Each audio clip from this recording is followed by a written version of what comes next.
Buenas tardes. My name is Iraida Iturralde, Director of the Cuban Cultural Center of New York, and I'd like to welcome everyone to the presentation of Anthony DePalma's new book, The Cubans, Ordinary Lives in Extraordinary Times. It's his account of his many years of research across the island, and most specifically in the township of Guanabacoa, which in his book becomes emblematic of all of Cuba. Anthony DePalma, as many of you know, is an award-winning writer, journalist, and educator. In 2002, he won the Pulitzer Prize for Public Service for his series on the victims of the 9/11 attacks. In 2009, he was awarded the Miriam Rodríguez Prize for Distinguished Foreign Reporting by Columbia University. He's the author of The Man Who Invented Fidel and a biography of the New American Continent. He worked for the New York Times for 22 years and continues to write for the newspaper as well as for other publications. His most recent work, of course, is the book we're so honored to be presenting tonight. So much has been written about post-revolutionary Cuba that you might be wondering, what is so special about this book? I have read The Cubans, and in my view, DePalma has achieved the improbable, which is a total immersion into the complex fabric of a nation that has lived for over 6 decades under communist rule. He has managed to debunk old myths through an authentic depiction of everyday reality on the island. But above all, he has provided us with a very humane portrait of the people, their idiosyncrasies, their contradictions, their hopes and aspirations. And he has done so with honesty, with compassion, and with respect. For that, we're very grateful to him, as well as to Miriam Rodríguez, his wife, a Cuban, a teacher by profession, who accompanied him on most of his trips, I believe, and who was a source of inspiration in this endeavor. We are very, very lucky tonight because we have both of them joining the presentation, as well as in the Q&A, which will follow right afterwards. So please save your comments and questions and link in and join us for a very engaging dialogue. So without further ado, it is a pleasure to introduce Anthony DePalma and Miriam Rodríguez. Thank you. Thank you, Iraida. Thank you very much for giving us the opportunity to talk about our new book. I say our new book, my name is on it, but it wouldn't be a book without Miriam's assistance and inspiration. I thought the best way to start would be to answer 3 basic questions. One, what was it that I set out to do in writing this book? The second is, why do it now? And the third is, so what? Why is it important? What I set out to do was to sort of correct a part of the past. For the last 60 years, when Americans have heard about Cuba, it's basically been from the voice of Fidel or Che, or maybe Hemingway if you throw him in there. But basically, the Cubans living in Cuba have been silent, almost as if they had signed a declaration of no disclosure. They're not going to say anything. You can't hear them there because of censorship and repression. And here, there isn't really much of a way to get their voices out. We do hear Cuban voices from the exile community, but that's not what this is about. These are people who are living there today. So very much their voice, not mine. Why do it now? When I started the book, it was right after November of 2016, which, as many of the people listening in tonight know, is the death of Fidel. All right, so that marked a clear turning point in Cuba.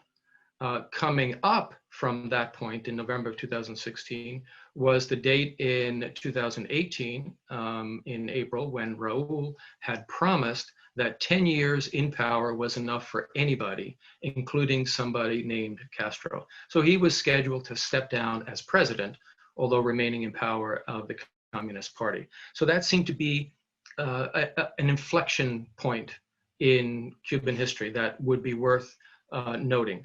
And then thirdly, why is it important? Well, we are now just weeks away from an election here in the United States in which Cuba is already playing a part. We saw it in the primaries when Bernie Sanders just mentioned something about Cuba and the Castro regime.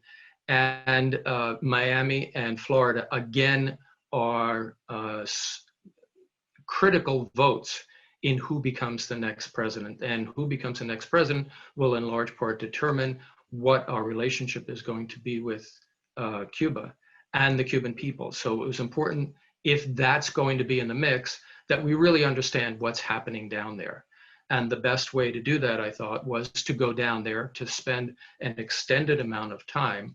Although I've been visiting since 1979, of course, Miriam was born there, these last 3 years have been the most extensive and intense amount of time that I've spent there researching, reporting, and meeting a whole bunch of people.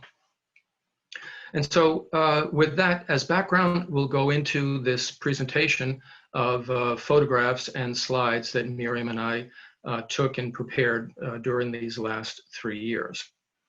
The title of the book is The Cubans, Ordinary Lives in Extraordinary Times.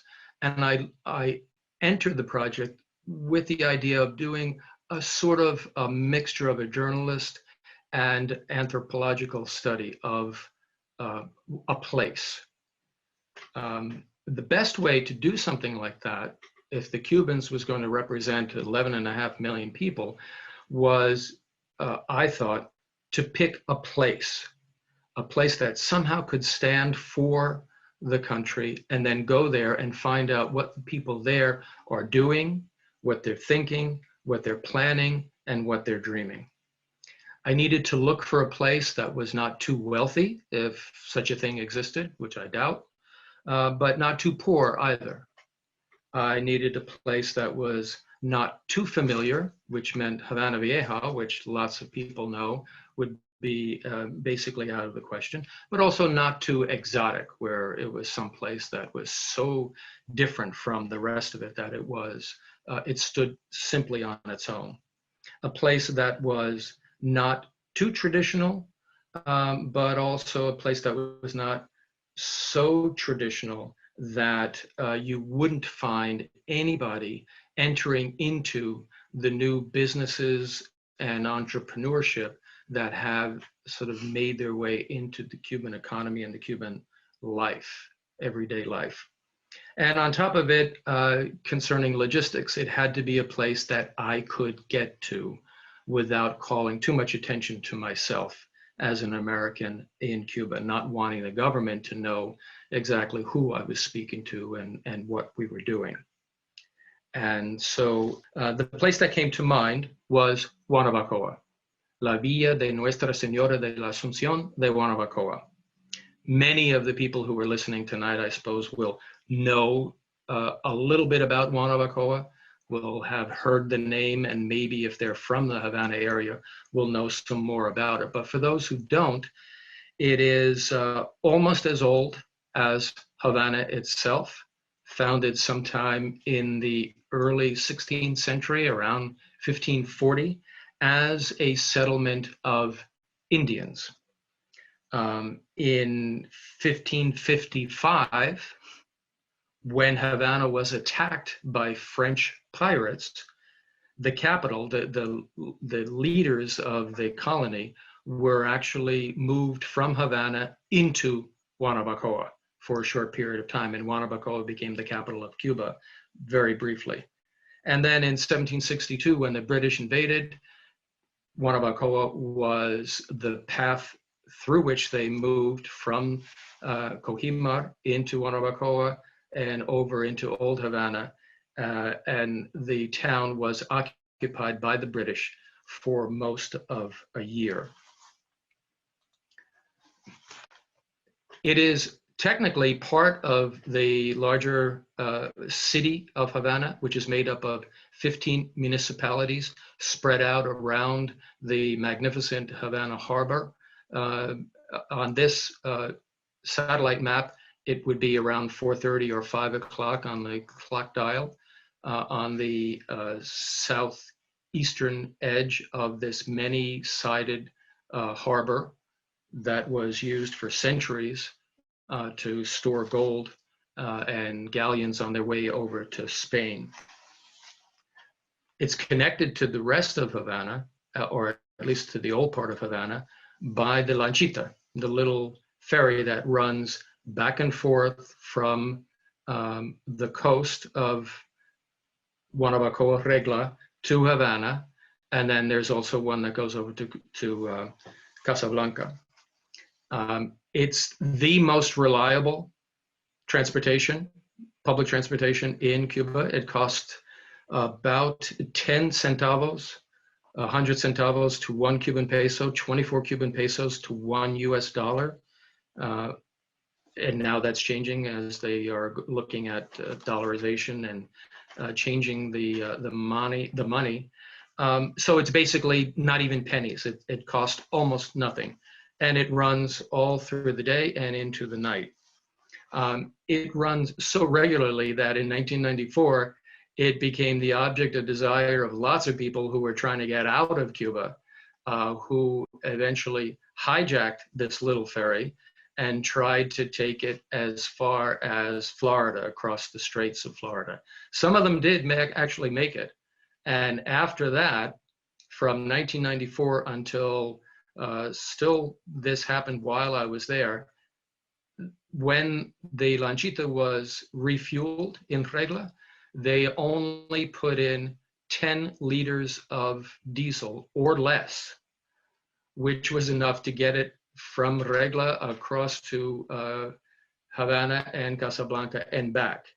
There was a way to prevent it from ever being hijacked again. And it stayed that way basically until President Obama ended the wet foot, dry foot program that allowed any Cuban who arrived in the United States quick passage to permanent residency. That's now not the case any longer, so the pressure on hijacking the ferry has lessened substantially. From the ferry terminal, it's the 29 bus up the hill or walking to get to Guanabacoa. On the Via Blanca, here, this welcome to Guanabacoa is the sign at the only stoplight, the only semáforo in Guanabacoa. Everybody knows it as that. Take a taxi from the airport, right? And all you have to say is Guanabacoa by the semáforo, and you'll get there. Everybody seemed to know that. It's a sprawling place of over 100,000 people today, but the center of it, where I mostly worked, is Vieja Guanabacoa, where it would not be unusual to see a pony-drawn cart and 1950s cars alongside some beautiful old buildings and historic buildings. This was the theater. Which one was it? El Corral. El Corral. You remember going there, right? It's a beautiful movie theater. It's probably in old disrepair right now. Yeah, they're not even running. They're not using it for movies anymore. It's all locked up, unfortunately. And unfortunately, that's what we found a lot of in Guanabacoa, historic buildings that were simply crumbling. Although Guanabacoa is part of Havana, and the downtown of Old Havana has won many awards for the restorations done by Eusebio Leal, the city historian. He never seemed to get the idea, nor to have the money or the energy to do much restoration in places like Guanabacoa. This is the old Casa de las Cadenas, going back to the late 16th, early 17th century, historic building that is simply now rubble. There's still some commerce in Guanabacoa. The meat truck, which is what you see here, comes in on Thursdays with meat from the countryside. These are outside of the ration system, the famous libreta that every Cuban gets and has access to a minimum amount of food. This would be sold at prices still set by the government, but more on an open market. So you could get meat if you had the money. And we found that because of all the shortages, because of all the neglect, and because of 60 years of this interminable revolution, the Cubans there, like Cubans all over, have found a way to get along and to make do with whatever they have. And so if there are no boxes for a birthday cake, and there are not, you do the best you can. You still buy the cake and bring it home in a horse-drawn cart, hoping that it doesn't knock into too many potholes and the cake goes flying. They've developed a tremendous ability to balance cake on wagons like that or on a bus, as well as eggs that they can carry 3 dozen eggs on a bus without a bag, without a bag, and without dropping a single one of them. But it wasn't always like that in Guanabacoa. And Miriam, who grew up there, will tell you a little bit about what it was like and who this young starlet is. Well, as you can guess, that's me. I was about 7 years old at that time, 6, 7 years old. My uncle owned a gas station, car repair, and a coffee shop in about a block away from where I used to live. We used to spend a lot of time there. I did anyway. I used to love the smell of gasoline and oil. So by the time I was probably 7 or 8, I already knew how to give a car a tune-up and change the oil. Anthony was quite surprised when I started dating him and I knew the parts of the car when it needed repair. My street was a small, nondescript street. Máximo Gomez, 203. And we had a tiny little park at the end of the street called Parquecito de las Madres, Mother's Park, where we used to sometimes in late afternoon sit and catch the breezes, the ocean breezes that came in. But it was a nice street. Everybody knew each other. Everybody cared for each other. And it was a mixed neighborhood. And we all respected and loved each other like family. Everybody used to knock on the door, and well, the door was always open and just said, I'm here, any coffee? Mm-hmm. So that was the kind of place it was. It fell into disrepair. This was in, we went in 2008, and we were shocked. I was shocked at the state of affairs. The second floor was completely gone. There was a little apartment where my uncle used to live upstairs, 1-bedroom apartment, and we lived downstairs, which was a 2-bedroom apartment, and there were quite a few of us who lived there. We did not own the house. We rented from the gentleman who owned the grocery store right next door. These are neighbors who were still there, and we were surprised to see them, and they, of course, were surprised to see us walking down the street. They had no idea what had become of that little kid that used to live down the street.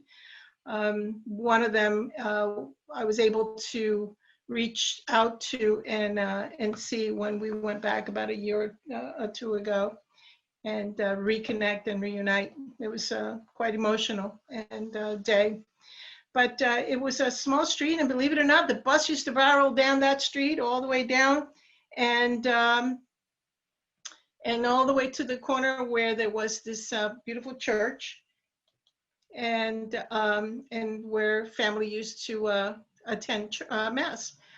Back in 2017, we took the children. Well, they were grown-ups then. No.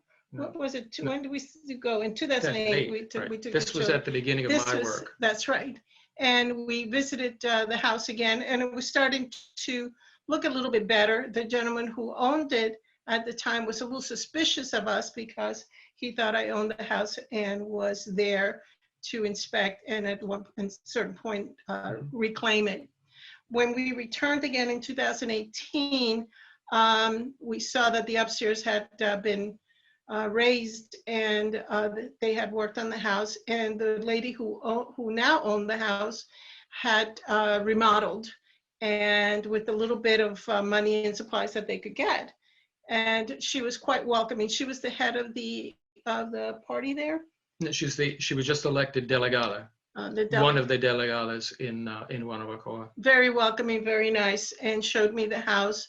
It had changed quite some since I was a child. Yeah, an indication that with a change in the law that allowed people to actually buy and sell houses, and the ability of some people to start businesses and have access to money, they had paint, they were doing repairs, and they had renovated the kitchen, they had renovated the bathroom, they had really done a lot of work. This is their house now. This is their house now. So it made sense for them to invest in it, which wasn't the case when we first saw it in 2008. And it was just, it was owned by the state, so nobody cared. So and nobody it looked cared like that. of anything. So it was nice to see that somebody was putting love and care into the house once again. The one thing that struck me was that the floor remained the original floor, Tile floor. the original tile floor, and it withstood the test of time, definitely.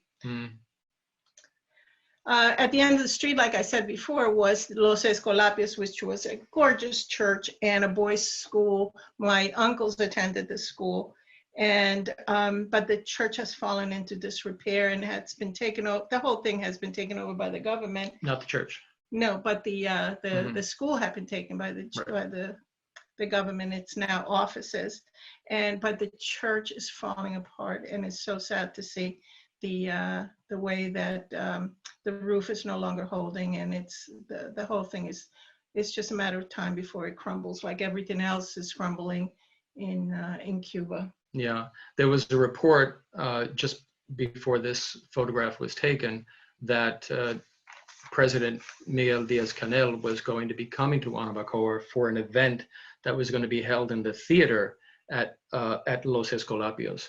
And so from one day to the next, suddenly workmen showed up and they painted the entire complex that was owned by the government. The old convent, the school, the theater, everything, but stopped right at the line where the church begins. Yes. So you can see the difference between the government-owned part on the right and the church-owned part, now run by the Los Escolapios fathers, on the left. Yeah, and as you can see, there's a rod at on the top of the church, and that was a lightning rod, which brought fear to all the children on the block, because when we had a storm and it would hit, the house would shake and everything would shake. So that was, I still remember that. Yeah. So it turned out the Los Escolapios complex was right at the center of several of the lives that I was able to document in the book. On the continuation of Maximo Gomez, as you got to the end of Miriam Street at Los Escolapios, the buses turned to the left, and they would pass right by this building that a couple of years ago was in complete disrepair. It had originally been built as the Progreso Club for Black Cuban men, allowed to, after the revolution, to simply cave in, and was used to store garbage. Arturo Montoto is one of the most famous artists in Cuba, and he decided years ago to make Guanabacoa his home. And he welcomed me in, although he was a little suspicious at first about what I was up to, and allowed me to tell his story. Montoto was born in Pinar del Rio. He developed his artistic talent early on and was one of the first students in what Fidel created as the National School of Art. That became quite famous as they brought in Italian architects and a Cuban architect and designed a real avant-garde campus. He was one of the first students there. He did so well that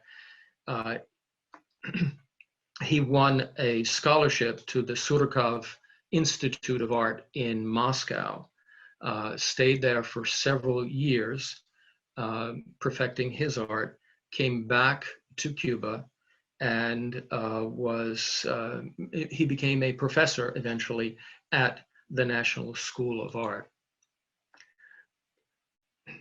During the special period, 1989 to the mid-1990s, he actually was compelled to leave his position at the National School of Art and become an independent artist, living and working in Guanabacoa. He did that for a number of years. As his reputation grew, an opportunity came up for him to travel to Chile, where he got a visa for 3 years and continued to work there. Then a similar opportunity came up in Mexico, and he moved to Mexico, where he stayed for 10 years, living and working, increasing his fame until he was known around the world. His paintings now sell for thousands of dollars. But he decided that as marvelous and splendid as the light is in Mexico, and we live there and we know that it is truly something to behold, it wasn't the same as the light in Cuba. And as an artist, that was the most critical thing for him. And so he came back to Cuba. And in 2018, he mounted one of his first exhibits, personal show in Old Havana. And here he is working on some of the art pieces. For a country where there's always shortages of food, he decided to make these gigantic pieces. On the left, the young assistant of his is working on a watermelon slice that was 6 feet tall. He also did an egg and an eggplant and a baseball as well. And the exhibit also included several large paintings, including this one where he's explaining to me how the chaos in the painting and the darkness represented some of what he felt about his Cuba at that time. The exhibit opened in a gallery in Old Havana owned by Jorge Perugorria, a famous actor, and Montoto called it dark, again representing his feeling about Cuba. One of the big hits was this gigantic black egg, and for Cubans who have lived through rationing and who treasure the ability to get an egg because it is a source of protein when there's not much else, to see a gigantic egg like that had them all oohing and eyeing and wondering how they might be able to get a hold of something like that. On the other side of Los Escolapios, where Corral Falso runs down from the Semáforo over to the north side of town, is the theater that used to belong to Los Escolapios. It's now Jesus Garay. And during the summers, there's a school of Spanish dance that runs its graduation ceremony in the theater. Young girls who are trying to learn how to do this historic dances related to the old colonial power. And one of the people who runs it and helps out by narrating the ceremony is Maria del Carmen Alvarez, also one of the people who opened up to me and allowed me to describe their lives. Maria del Carmen was very interesting because she represented a whole section of Cuban people who never really bought into the revolution, but for various personal reasons were never able to leave. And she sacrificed a lot. She wanted to have a career as a scientific investigator, researcher, and she did quite well in school, but when it came time for her to fill out the questionnaire to describe her habits as a student, her grades, her attendance, and the important question, whether or not she believed in God. She refused to denounce her Catholic faith, and as a result of that, instead of becoming a scientific researcher at one of the institutes there, she became a safety inspector for the tuna fleet.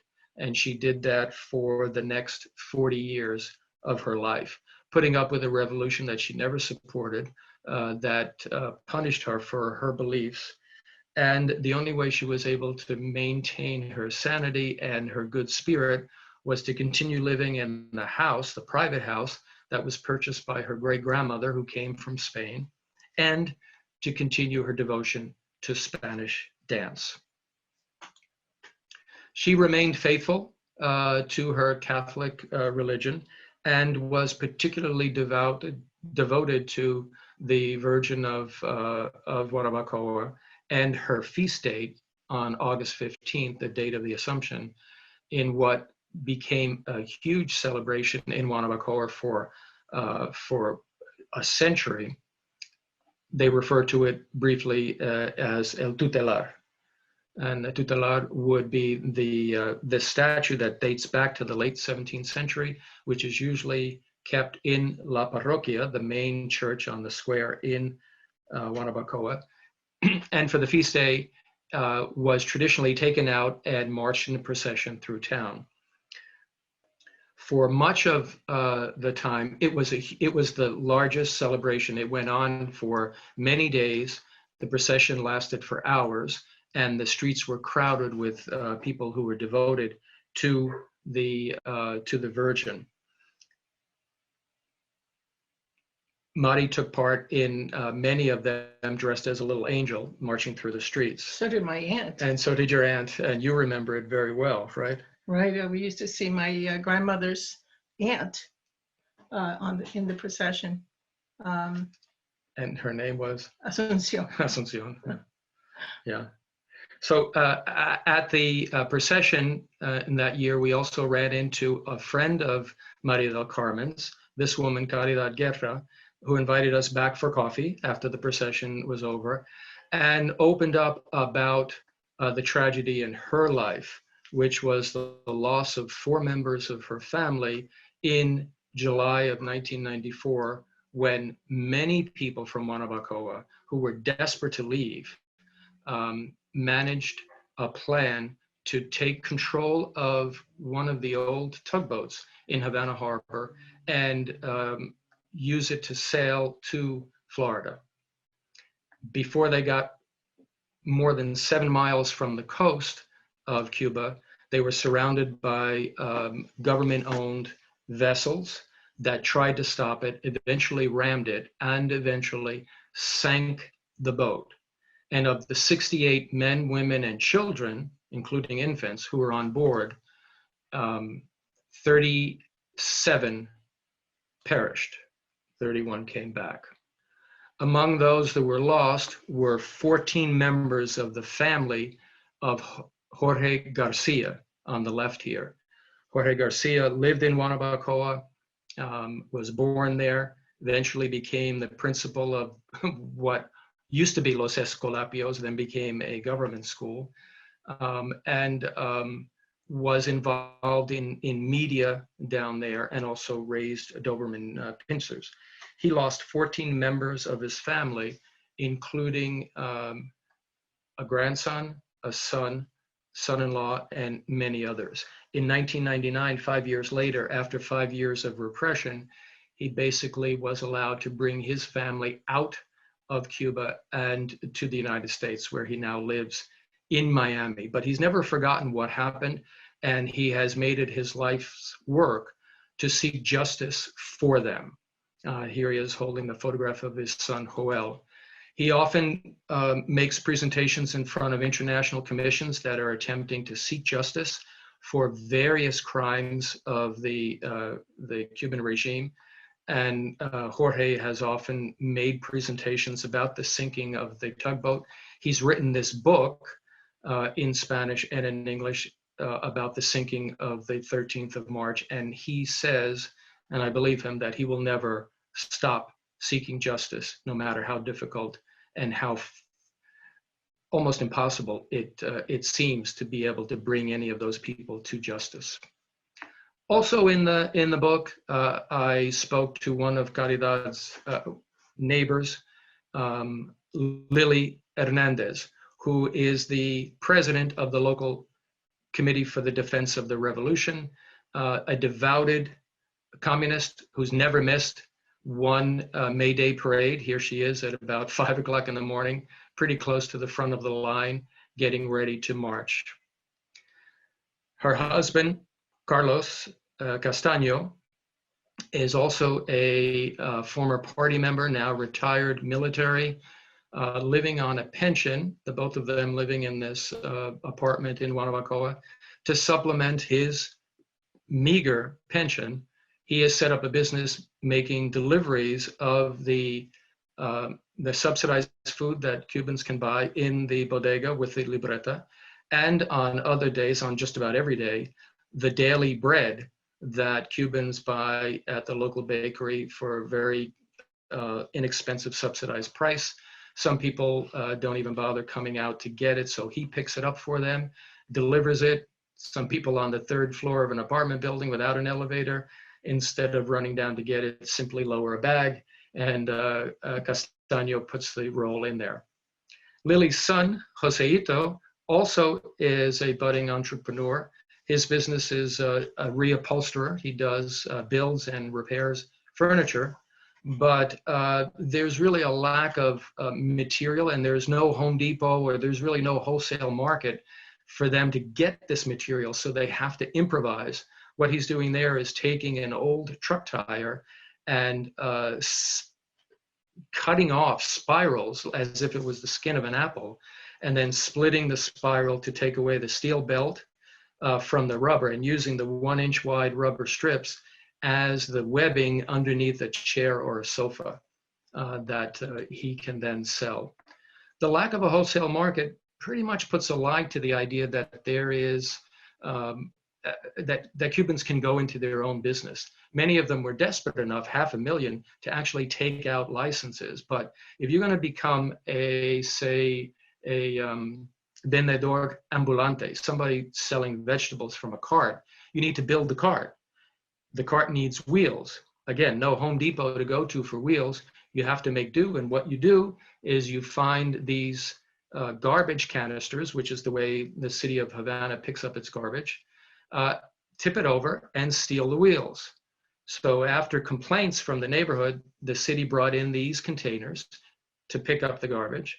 Within days, they were tipped over. The wheels on all 5 of them were stolen. And within another couple of weeks after this, the containers themselves were taken, ground down for the plastic, and the plastic turned into sandals and sneakers that they sell at La Cuevita, a flea market in another part of Havana.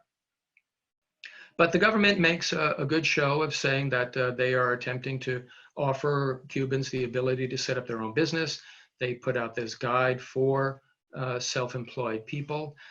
Most Cubans have never been exposed to business, since everything until now has been run by the state, and so they have a real hard time of it. But a few have made it, and one of the most successful is Caridad Limonta, who's the central character of the book. Caridad has started her own company called Procle in Centro Havana, and employs several seamstresses to repair and manufacture clothing, as well as promotional materials that they sell. Caridad's story is a very interesting one, and the reason she became the central character of the book is because basically her life parallels the life of the revolution. She was born in the city of Guantanamo in 1956, 3 weeks after Fidel arrived on the yacht Granma with the 81 rebels to begin the revolution. She was raised by a single mother, not in Guantanamo, but in a sugar mill town called Tacajo in the province of Holguin. I accompanied her on a trip there where life in some ways hasn't changed from what she remembered as a child. The milkman comes by every morning in this cart pulled by an ox and delivers milk in the container to the residents there. Caridad benefited greatly from the revolution as it was at that time. Her family eventually moved to Havana. She did well enough in school to qualify for a scholarship like the one Arturo Montoto won. She was sent to the University of Kiev in the Ukraine, where she studied for a graduate degree in what's called economic engineering. It's basically the organization of a light industry. She, when she returned to Cuba, she rose quickly in the ranks of the Ministry of Light Industry, as well as in the Communist Party, where she eventually became head of the economic division of the party in the province of Havana. While in Kiev, she met her future husband, Jesus Fidel, otherwise known as Pipo, who was an engineer, a real engineer, mechanical engineer. And when they came back and were in need of a place to live, he volunteered for one of the micro brigades and was in charge of constructing this building, according to the plans, number SP79, 5-story, 30-unit building that basically he and a group of 13 other men and several women built. The apartments today, now some 35 years later, are still well maintained because the people have been paying a rent which eventually was turned into ownership. So most of the units are owned. As Cari moved up, Caridad, known as Cari, moved up, she was given a position in charge of the aluminum factory on the Villa Blanca on the border between Regla and Guanabacoa. That's when she moved from Regla to a house in Guanabacoa. She eventually became manager of the entire company, known as Novolum. And as she continued to rise up through the ranks, becoming more and more important and given more and more responsibilities, she eventually rose to the rank of Vice Minister of Light Industry for the entire country. As a Black Cuban woman with a degree and these responsibilities, she was celebrated in magazines and in other media in Cuba, who presented her as a symbol of what the revolution was providing. At one point, though, she gave it all up.